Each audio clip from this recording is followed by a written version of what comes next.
श्री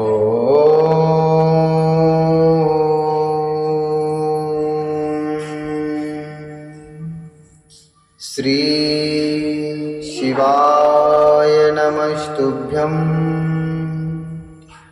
ओम श्री शिवाय नमस्तुभ्यं। ओम श्री शांब शिवाय नमः।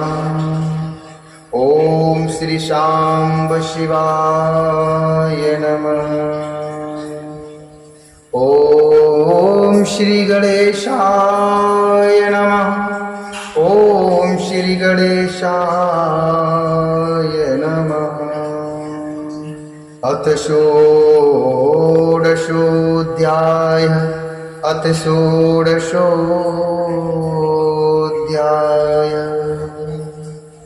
श्री शिव महापुराण के अंतर्गत प्रथम संहिता जो कि विद्येश्वर संहिता है, इसमें अध्याय 16वां।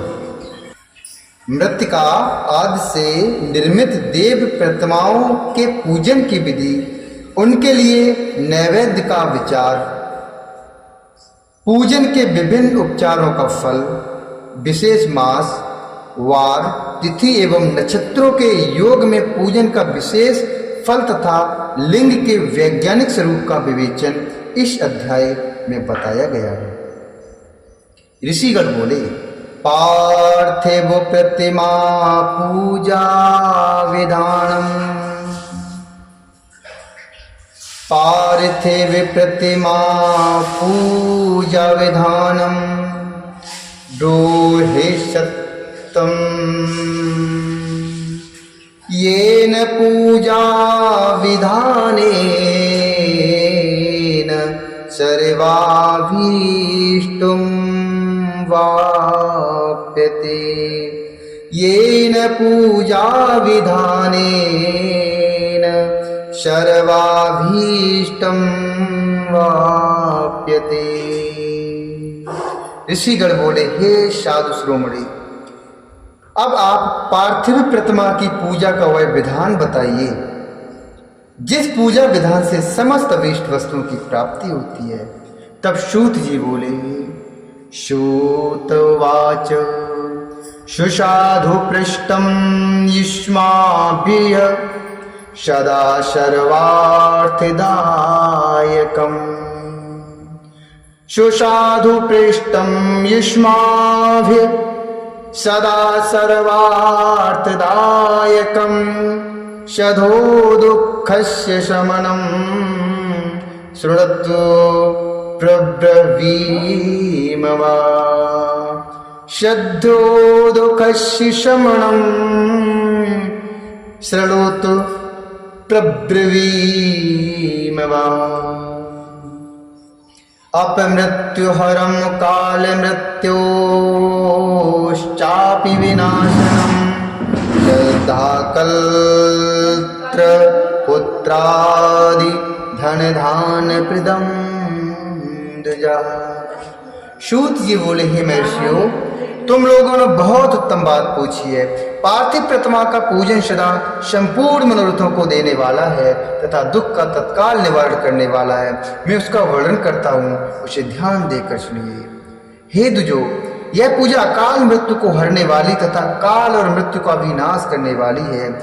यह शीघ्र ही स्त्री, पुत्र और धान्य को प्रदान करने वाली, इसलिए पृथ्वी आदि की बनी हुई देव प्रतिमाओं की, इसलिए पृथ्वी आदि की बनी हुई देव प्रतिमाओं की पूजा इस भूतल पर अभीष्टदायक मानी गई है। निश्चय ही इसमें पुरुषों का और स्त्रियों का भी अधिकार है। नदी, पोखरे अथवा कुएं में प्रवेश करके पानी के भीतर से मिट्टी ले आई, उसके बाद गंध चूड़ के द्वारा उसका संशोधन करके शुद्ध मंडप में रखकर उसे महीन बनाए तथा हाथ से प्रतिमा बनाए और दूध से उसका सम्यक संस्कार करे। उस प्रतिमा में अंग प्रत्यंग अच्छी तरह प्रकट हुए हों तथा वह सब प्रकार के अस्त्र से संपन्न बनाई गई हो। मतलब उस प्रतिमा में अंग प्रत्यंग अच्छी तरह से प्रकट हुए हों, दिखते हों तथा वह सब प्रकार के अस्त्र शस्त्रों से संपन्न बनाई गई हो, तदंतर उसे पद्मासन पर स्थापित करके आदर पूर्वक उसका पूजन करे। गणेश, सूर्य, विष्णु, दुर्गा और शिवजी की प्रतिमा एवं शिवजी के शिवालिंग का द्विज को सदा पूजन करना चाहिए। ये पंचदेवेश्वर हैं जो गणेश, सूर्य, विष्णु, दुर्गा और शिवजी की प्रतिमा का एवं शिवजी के शिवलिंग का द्विज को सदा पूजन करना चाहिए। पूजन जनित फल की सिद्धि के लिए 16 उपचारों द्वारा पूजन करना चाहिए। पुष्प से प्रोक्षण अर्थात पुष्प से जल का छिड़काव और मंत्र पाठ पूर्वक अभिषेक करें। अगहनी के चावल से नैवेद्य तैयार करें। सारा नैवेद्य एक कुडव अर्थात लगभग पाव भर होना चाहिए। घर में पार्थिव पूजन के लिए एक कुडव और बाहर किसी मनुष्य द्वारा स्थापित शिवलिंग के पूजन के लिए एक प्रस्थ अर्थात शेर भर नैवेद्य तैयार करना आवश्यक है। ऐसा जानना चाहिए देवताओं द्वारा स्थापित शिवलिंग के लिए 3 शेर नैवेद्य अर्पित करना उचित है और स्वयं प्रकट हुए लिंग के लिए 5 शेर। ऐसा करने से पूर्ण फल की प्राप्ति समझनी चाहिए। इससे दुगना या तिगुना करने पर और अधिक फल की प्राप्ति होती है। इस प्रकार सहस्त्र बार पूजन करने से द्विज सत्यलोक को प्राप्त कर लेता है। 12 अंगुल चौड़ा, इससे दूना और 1 अंगुल अधिक अर्थात 25 अंगुल लंबा तथा 15 अंगुल ऊंचा जो लोहे या लकड़ी का बना हुआ पात्र होता है उसे विद्वान पुरुष शिव कहते हैं। उसका 8वां भाग पृष्ठ कहलाता है जो 4 कुडव के बराबर माना गया है। मनुष्य द्वारा स्थापित शिवलिंग के लिए 10 पृष्ठ, ऋषियों द्वारा स्थापित शिवलिंग के लिए 100 पृष्ठ और स्वयंभू शिवलिंग के लिए 1 शस्त्र पृष्ठ निवेदन किया जाए तथा जल, तेल आदि एवं गंध द्रव्यों की भी जो यथा योग मात्र रखी जाए तो यह उन शिवलिंग की महापूजा बताई जाती है।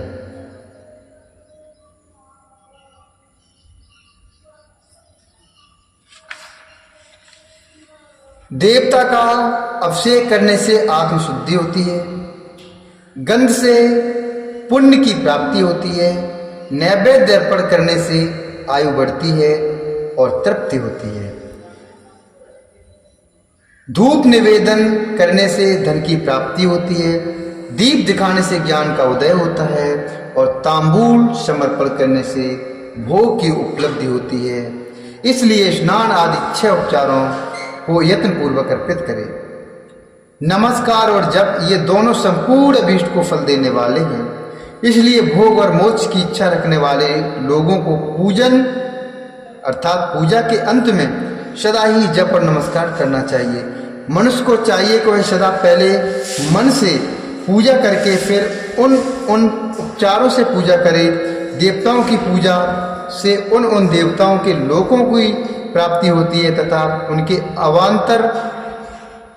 अवान्तर लोक में भी यथेष्ट भोग की वस्तुएं उपलब्ध होती हैं। हे द्विजो, अब मैं देव पूजा से प्राप्त होने वाले विशेष फलों का वर्णन करता हूँ, आप लोग श्रद्धा पूर्वक सुने। विघ्नराज गणेश जी की पूजा से भूलोक में उत्तम अभीष्ट वस्तु की प्राप्ति होती है। शुक्रवार को श्रावण और भाद्रपद मासों की शुक्ल पक्ष की चतुर्थी और पोष मास में शतभिषा नक्षत्र के आने पर विधि पूर्वक गणेश जी की पूजा करनी चाहिए। 100 या सहस्त्र दिनों में 100 या सहस्त्र बार पूजा करें। देवता और अग्नि में श्रद्धा रखते हुए किया जाने वाला उनका नित्य पूजन मनुष्यों को पुत्र एवं अभीष्ट वस्तु प्रदान करता है। वह समस्त पापों का शमन तथा भिन्न भिन्न दुष्कर्मों का विनाश करने वाला है। विभिन्न